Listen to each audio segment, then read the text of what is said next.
Good afternoon, everybody. I'm late. I'm sorry this show is 34 minutes late. Anyway, thank you for being here. It means a lot to me. What's it saying? It's telling me something. Uh, Whatever.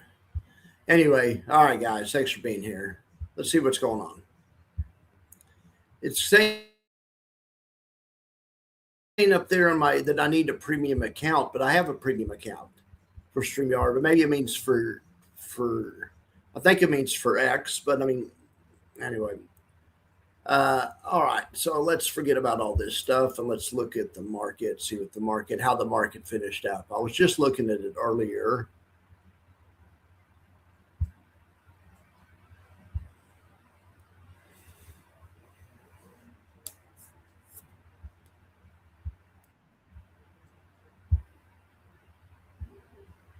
Sorry about the delay here. Hope everyone had a good day. I've been trying to get caught up on stuff.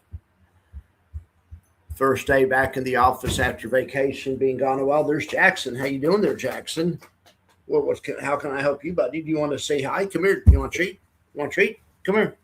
You want a treat? Come here. Yeah, you on a treat. Jackson, hang on.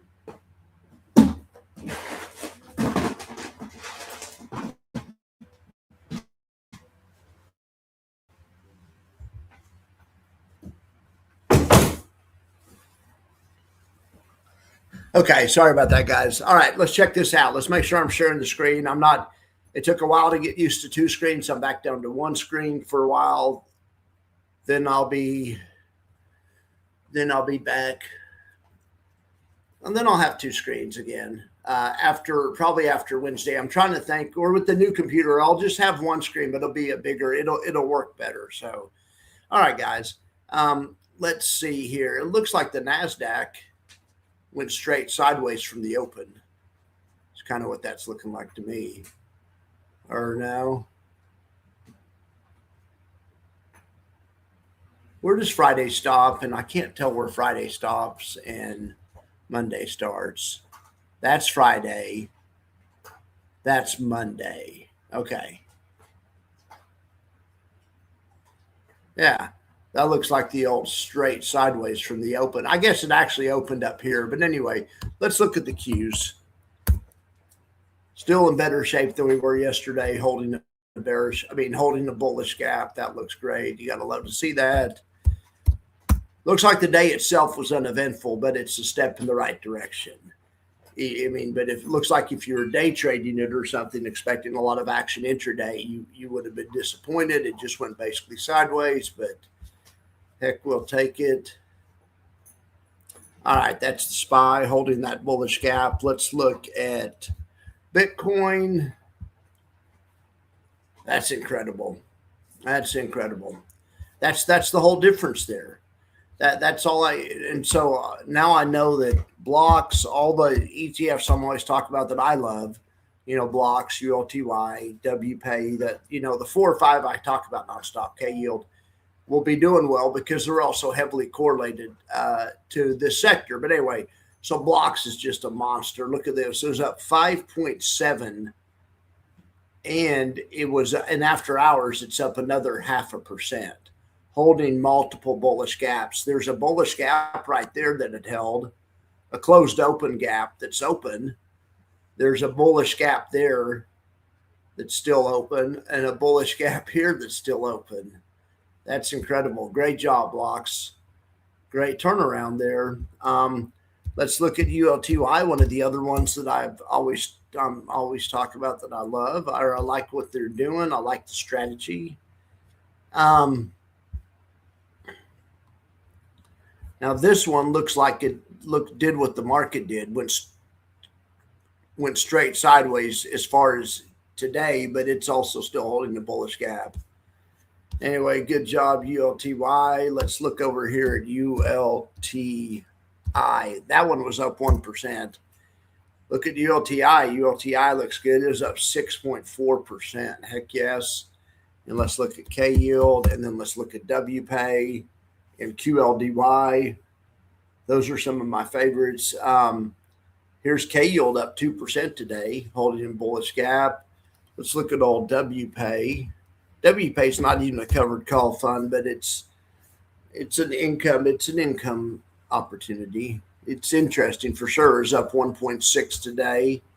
Heck yeah, WPay, good job. And also, I really like this QLDY. And QLDY was up 0.5% today. It's nice. Nice. So let's see. I hope you guys had a good day. Bond's here. Hey, Bond. Yeah, Jackson did miss me. Jackson, yes, Jackson absolutely did miss me. Let me fix all this stuff right here. But yeah, I missed you guys. I'm sorry I was gone for a couple of days. I mean, I did a couple shows from my sister's house here and there, but not nearly enough of them. I apologize, or not nearly enough of them from the road. I have all kinds of cool content planned for the start of the year. Jackson, what's going on, bud? Are you hungry?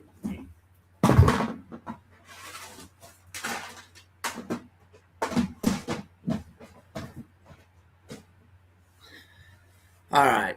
He's really just supposed to eat twice a day. I feed him a little bit as an amount, a known amount in the morning and in the evening. But then whenever I go live, he gets nervous and he wants to chew on something and he'll come. So then I try to give him a snack when he goes live, but then lots of times he's gaining weight. So anyway, all right, back to the show. But yeah, thanks for being here, guys. I appreciate it. You sold all your winter today. Okay, well let's look at. I mean, yeah, golly, I bet my salty's not really doing that well. I'm trying to think what content I have to look at. Let's go over here. Let's look at the index buffer. The old index buffer never fails us. Let's see what's going on with some other stocks. And let's go over here to stocktools.app and let's look at all the ETFs. I know sometimes I focus on the ones that, do the option strategies I like and those, blocks and, whatever. And so anyway, but we'll look at all of them today. I'll try to branch out. Hopefully Jackson is satisfied now. It's a great day to be in anything in Yieldmax land. There's only two down. I mean, SMCY, APLY, and AMD. I mean, that's awesome. You got to love that in index buffer land. Look, Feed and 5E up the most. Yep. But tied for up the most. Look what it was tied. Or actually, Feed and 5E were not up the most. They were beaten, which is rare. Y-SPY. Okay, so we're gonna swerve off into the Y-SPY lane right now. We're gonna go to dividend channel, and we're gonna do a little spontaneous Y-SPY quick review. Let's look at Y-SPY against the SPY. What in the heck is going on with this fund? Jackson, you got to be kidding me! Jackson. All right, Y-SPY against the SPY. So, I mean, it's not too much difference.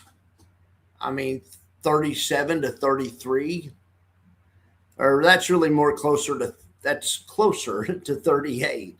38 to 33, Now, of course, the SPY doesn't pay a huge dividend. Y-SPY does, but because of the huge dividend, your NAV's going to suck on Y-SPY compared to SPY.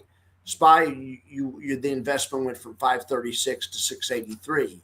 Y-SPY, the ETF went from $20 to $17, so you lost $3, but a little bit less than that, but $260 or something. But you got paid $7.42 in dividends along the way. So you have to factor that in. So, but in any event, interesting. Okay, back over here. All right. But anyway, I'm glad to see Y-SPY. I'm glad to see Y-SPY finally showing some signs of life. I mean, it gets a bad name because it's leveraged, but I mean, it's doing well. Okay, we're going to swerve back into Y-SPY lane.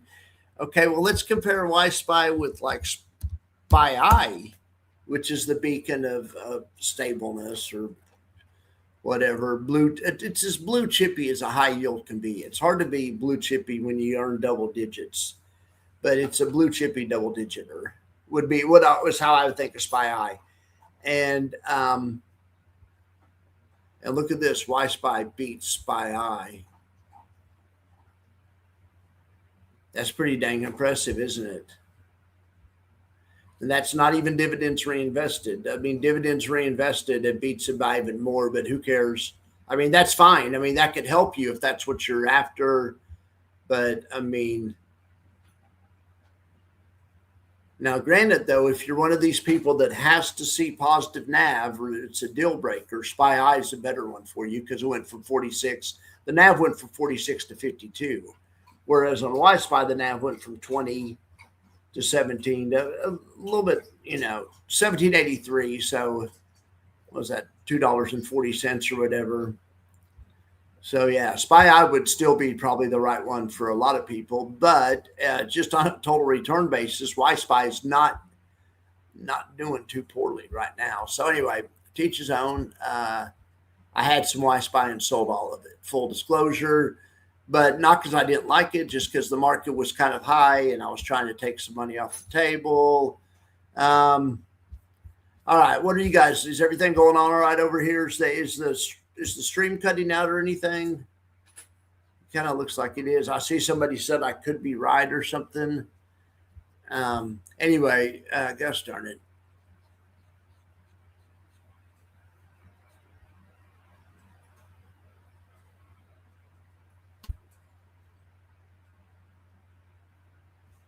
The other thing, though, and I'm sorry I didn't. I was supposed to have new content out today, but these glasses, I'm having a hard time getting use these glasses.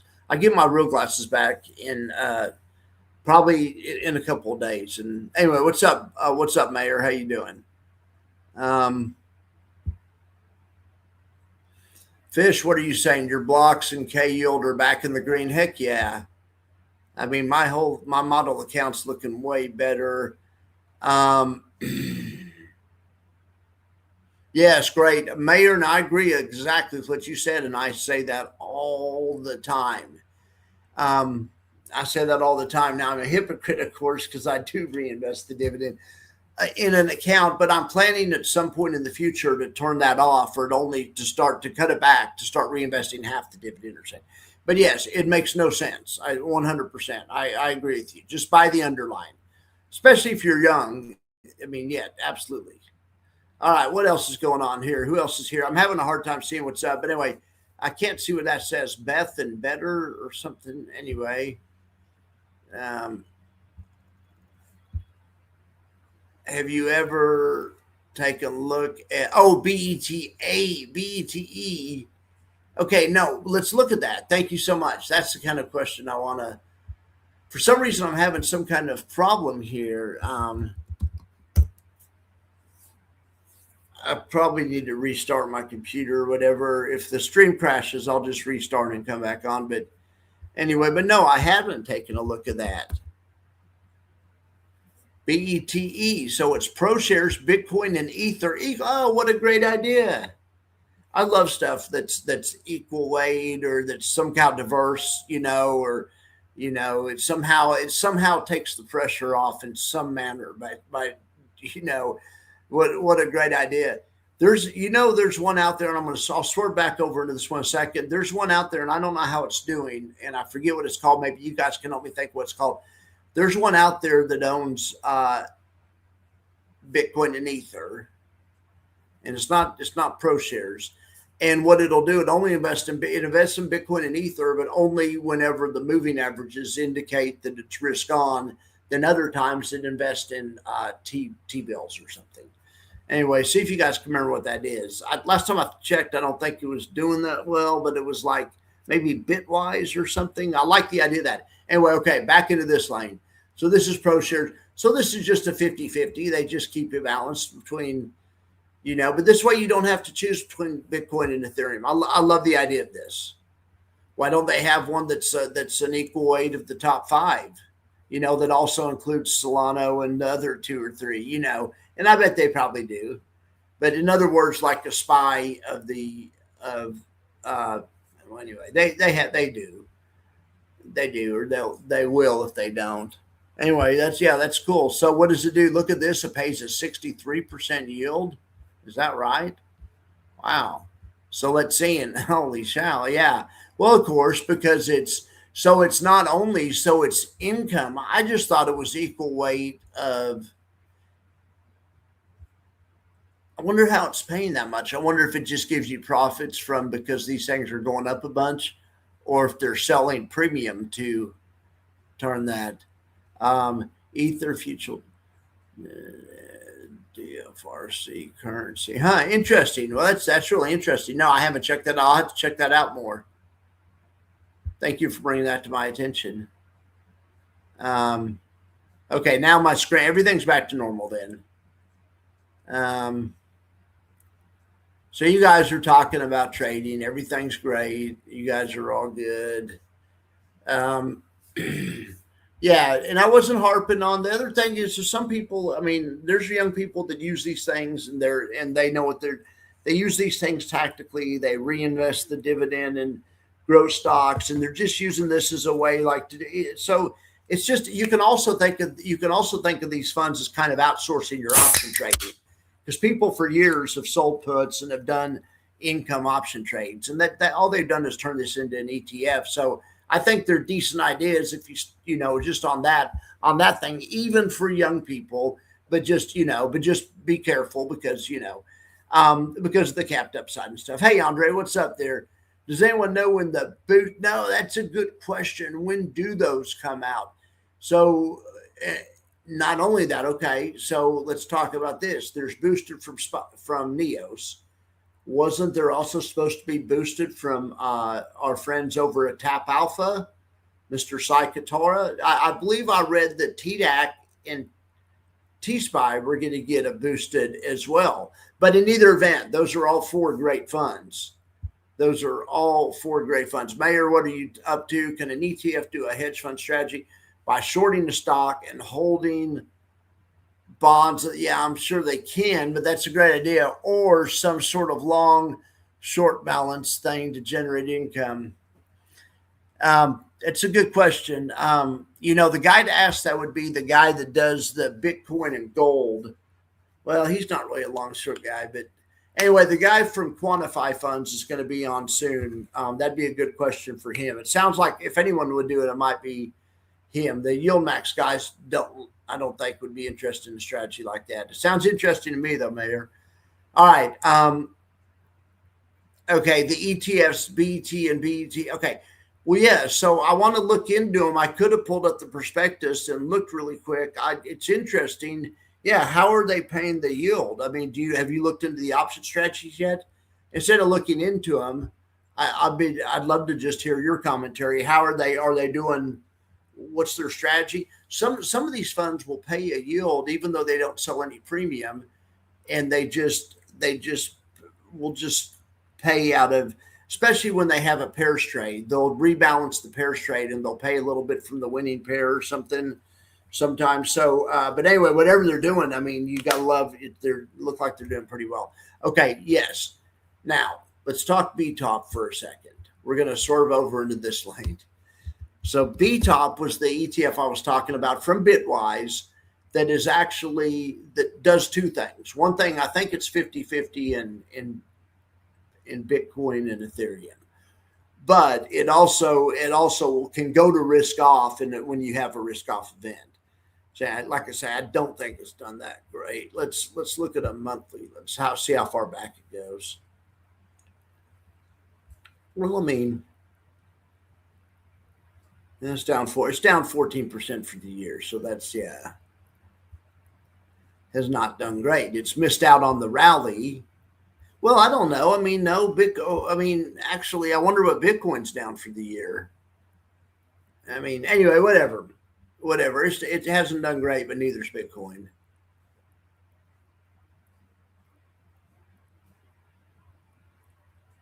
Anyway, all right. But yeah, so right now it looks like, trying to think, are they in treasury bills right now? It says 57% treasury bills. Then they have an Ether, an Ethereum future, and a Bitcoin future, and then cash, and then micro Bitcoin. It looks to me right now like they're 50% in Bitcoin and 50% in T-bills using leverage. I'll look into BTOP. BTOP's always been interesting to me. Now, BTOP doesn't pay a yield. Its dividend's only 2.29%. So it's going to attempt to be a growth fund. But let's go back here. Let's look at I like the concept of it, just like I like the concept of FEET and 5e, where you try to switch into the ones that are hot and stuff. But sometimes it doesn't always, it doesn't always work. The NAV on this has gone straight sideways, which isn't that good, which would be all right if it was an income fund paying 30%, but it's not. It's a growth fund. It paid one dividend of 68 cents, which actually isn't bad, but that's not what it's about. It's not a dividend fund. Anyway, okay, well, thanks for the tip on BTOP. All right.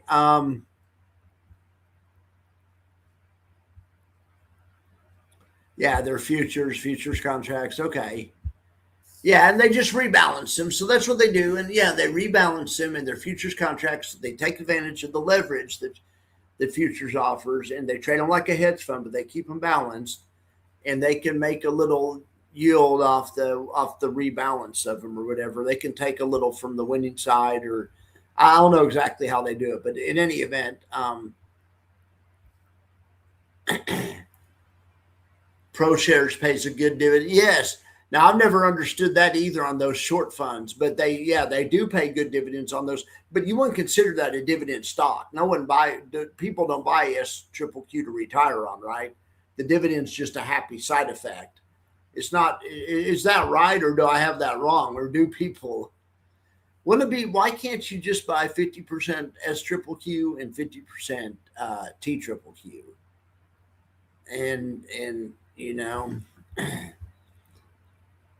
And I guess you could, but I wonder what would happen if you did that. Because there's lots of times it looks to me like the TQQQ would be up way more than the SQQQ is down. But anyway. Fish, what are you talking about there, bud? You wish you'd known about those funds last week. Yeah. And you were referring to me. Yeah, I got you. Yeah, well, this Bitcoin rally is incredible. I haven't had TV on all day, and I've been out of the office last week. I'm guessing maybe there's something the president did or something, whatever it was. We sorely needed this asset right here. Look, this is IBIT. We made a higher low there, and a higher low here, and a higher low, leaving behind gaps. We have a big consolidation zone right here. And that's fine or whatever, but hopefully we're building a base, and then we're going to go back into this higher consolidation zone, or go back this direction anyway. Boy, that would be great for funds like ULTY and blocks and all the ones I talk about on the Divas. That would definitely be great for those guys. All right, what else you guys want to talk about? By the way, Max, we forgot about SLVO question. Oh, if SLVO's peaked, why didn't? Yeah, okay. That was a good question, and we didn't. But thank you for reminding me about that. So let's just look at that really quick. All right, let's look at a daily chart of SLVO. I think I didn't understand it fully. I read it too fast that one night, but let's go slower and see and make sure we can.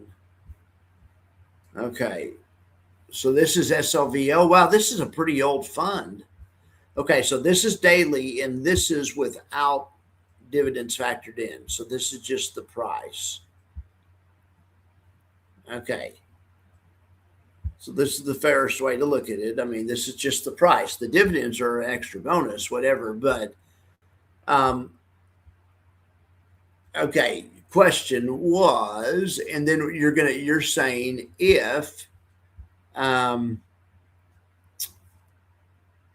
SLV peaked, why didn't SLVO's price peak also? Okay, yes. So I'm going to overlay SLV with SLVO. That's what I was looking at. And then we'll put it in whatever time frame to evaluate it, and we'll just take a look at it. But I love this kind of stuff. This is my kind of question. All right, but hang on here.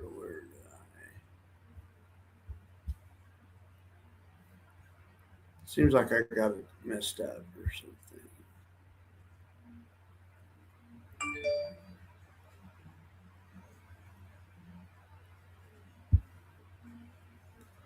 All right, well, SLV.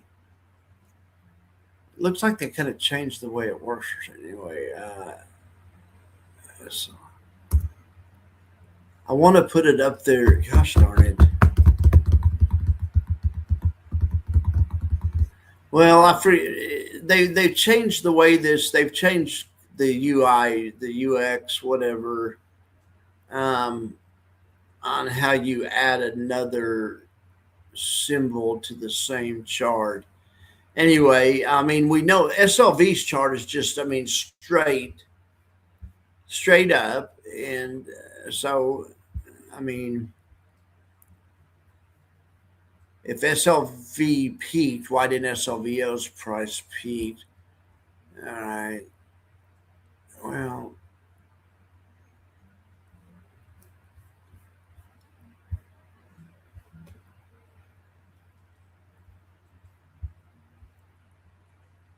I mean, I used to be able to lay, it would be so easy just to lay another one right on top of this. They switched how you do it. Oh, well, like I say, I've gone on vacation. I can't figure out anything. Plus, I'm an old guy. I don't really see this one. I mean, if it peaked, I mean, when did it peak? I mean, I guess it did peak December 26th. Well, that was the Santa rally, was for people that had silver and sold it the day after Christmas. You know, I mean, anyway, okay. So I'm going to swerve over into other stuff that I want to talk about. Let's see how K Silva's doing. Heck yeah. K Silva and K Gold are making up for my bad investments in blocks and ULTY and whatever, and all those other ones like that. Anything crypto based has been killing me. But it's a good thing I have this saving me. Also, this has been killing me. This BITK, oh my God! But it's going the right direction again. Thank God, Tuttle. Does anyone have this? Let's talk about Mago. This is going to be the next bad. I mean, I shouldn't say that. If in a bull market, this should be really good. I mean, because it has Magnificent Seven, so it's going to be. It won't do great in a down market. I mean, at all. But in a bull market, this should be interesting because it's uncapped upside. So, all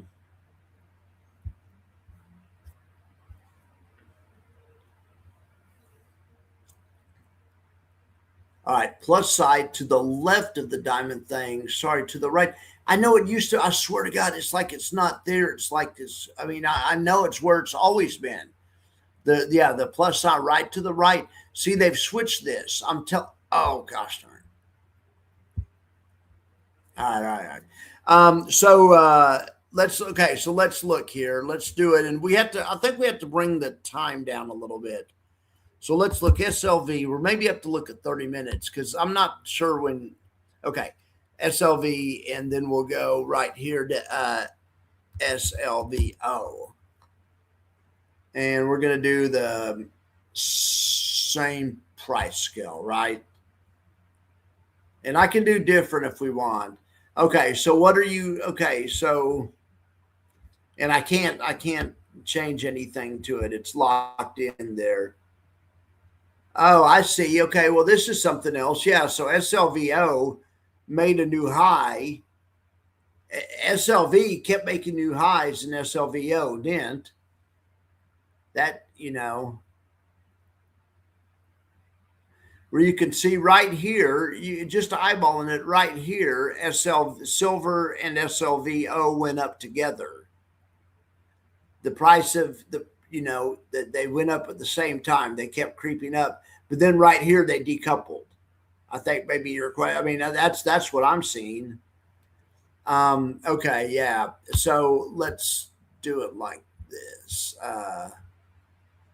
But yeah, that's a great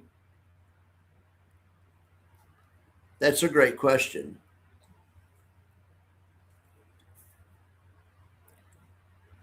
It probably has to do with all those margin calls and stuff. I mean, the silver thing. Did you guys? I mean, there's all kinds of international stuff around Venezuela and stuff, and that probably broke the supply and demand paradigm and stuff. Is what I'm thinking. Um, I'm thinking it's something like that. I'm thinking it's beyond the scope of this show, but that's why I'm thinking it probably broke about the time that we figured out we were going to invade Venezuela or whatever. I'm thinking, I heard there a bunch of silver went missing or didn't really go missing. That another supporter, friend of the country, removed some of their silver and flew it back to wherever. So I think maybe that probably, who knows, and I don't even know if that's true. Okay, so Nelson, what are you? So I have a new commenter in here I've never seen before, but I also have Mark in here. Let me make sure Mark's good. Mark, okay. There's a fund called. All right, Nelson, welcome to the comments. There's a fund called Begs. Oh yeah. Isn't that the same people? Isn't that I think that may be the same folks. That I think maybe Bitwise also that runs Begs. They do a lot. No, that's Rareview. Okay, Rareview has an interesting income fund too. I forget what it is, but I remember that it's one that's interesting. Yeah. So I mean, this is good as long as we can get the damn price go up. Look at the dividend they paid. You could see the dividend right there because the price of the stock dropped from 32 to 22. What do you bet? I mean, they better have paid a $10 dividend or this thing's a freaking ripoff. Not really. I mean, yeah, but they did. They paid an $11 dividend. Oh, they were because you were getting profits. I was going to say, how do they do that? But that's profits from the year. They probably pay. That's pretty good, actually. That's actually pretty good. Performance share. So you have NAV that's up 11%. Well, I don't know about that. Anyway, it looks like a good one. Good call there.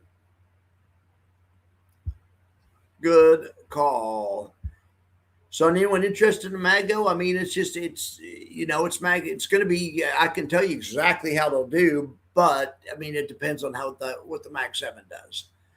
Depending if the Mag 7 has a great year, I mean, Mago ought to be. I mean, I know people love Maggie, and I don't know why more people don't love YMAG, but that's fine. But anyway, there's great options out there for Magnificent Seven funds, and I think both of those are good. I think Maggie is a good fund. I think YMAG is good competition for it, but now we have Mago.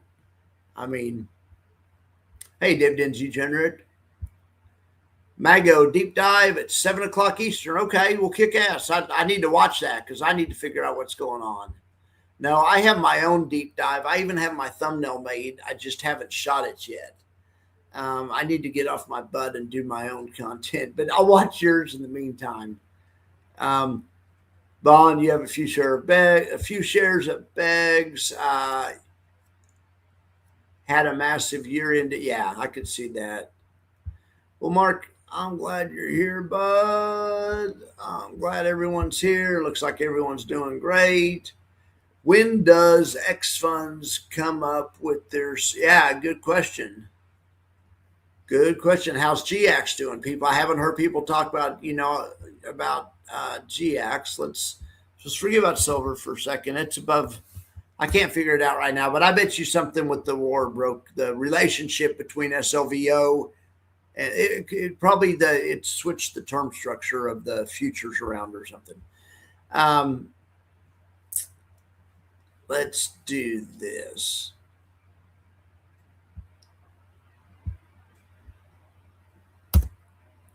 All right. Yeah, GX. So GX down and to the right. Oh, that sucks now. I mean, not really. I mean, well, I mean, I mean, it could work. It depends on how big the distributions are. And when do they switch? I mean, they was it when they switched to weekly? Is this also yeah, I think this is when they switched to lightning spreads. So since they switched to lightning spreads, it looks like the price has gone sideways. They paid a distribution. Let's see how their distributions have looked. 33 cents, 7 cents, 7 cents, 7 cents. Oh, the 33 was from before. 7, 7. Very consistent. Looks like they were paying 33, 35, something like that, and they just split it into weeks and paid 7.5 on weeks. Anyway, I hope those funds work out. I'm really excited about that strategy. You want to see me in the Premier live chat? Well, maybe you'll see me there. So it's at 7 o'clock tonight. Maybe you will see me there. I really do have to make my own content. And I tried to make some today, but these glasses they're kind of, it's hard to see and stuff. So I don't know. I have some new equipment coming for the office on Wednesday. Maybe I'll lay off making content until Wednesday. Anyway, okay. So tonight's Misty Monday. I mean, any new content. I think I can do Misty Monday if you guys want to do that. I'm going to line up the Max Factor, and we're just going to do a little catch up on Max Factor. It really probably won't. Misty's not very fun to look at. I mean, we'll look at Misty, but I mean, there's like 5 of those funds, and I mean, it takes about 5 minutes to do a Misty Monday. I mean, that's your typical yield max right there. Look at that. Jiminy criminy. I mean, what the heck? And of course, this is dividends turned off. But you can see, even with dividends turned off, there was for a while, it had, it defended its initial NAV price, even though it's not designed to, just for whatever reason. And it had 2 great runs. But anyway, then lately, I mean, let's look at the parent over the same time frame. I mean, oh well. All right. Well, anyway, but yeah, I'm out of stuff to say. We'll look tonight. We'll look at StockTools.app and some other stuff here. So Mayor, what's Mayor saying here? Mayor's saying GX is all over the place. Oh, did they? I haven't heard. I'm out of the GX loop. Going weekly, I would think the weekly would make a lot of more people like it in the the people on YouTube. The people in the comment section love weekly. So okay, so X Funds is going to come out with those on 2/9. Something else that's the next big one that's coming out that we need to watch for is called not Income Blast. We do need to watch for those. Those are from Tuttle. Those are going to be lightning spreads, but we need to watch for the ones from Quantify Funds. And we can ask him the question that was posed a little while ago that I couldn't answer. But the Quantify Funds, he's the guy that has BTGD. Now he's coming out with funds that are that same strategy. They're BTGD plus weekly pay, or I don't know weekly, but plus a yield. So somehow they're going to do funds that are these hedge fund strategies where they rebalance, do different strategies, and rebalance all the time. Like, wonder if they did one stocks, bonds, and they rebalanced and they paid you a yield. Well, that's basically what hedge funds do. Anyway, that's going to be really fun. Or there's something called a statistical arbitrage that some hedge funds do, and it's where they're long one asset and long another asset, but the other asset they're long offsets the one. It's like arbitrage, but it's not a direct arbitrage. It's a statistical arbitrage. Well, anyway, that's what these funds are basically doing. So I'm excited about that. I mean, I want them to come out with one that's long the SPY, but also long VIX, and then they rebalance it all the time. So if the market dumped, the long VIX would make up for how much the SPY was losing. But anyway, whatever. You guys get the picture. And I've asked them to come on something like that. I don't think they are, but he said they're coming out with some other cool stuff that I like. So anyway, but he was supposed to be on. David was supposed to be on last week when I was at my sister's, but I didn't blow him off or whatever. The SEC put the listing back. Those funds aren't coming out now till January. I don't have the tickers, but they're going to be from Quantify, and they're going to have income components in them. So we'll get David on the show soon, and we'll find out what those are. And we'll follow up on all these other ones. It should be a good time. We've got a lot of new funds coming out. All right, Misty Monday tonight at 8. Misty Monday, right? And we'll look at other stuff too. We'll basically catch up on the max factor and kind of see where we're at. All right, guys. Well, thank you so much for being here. I appreciate it. And I will talk to you guys later.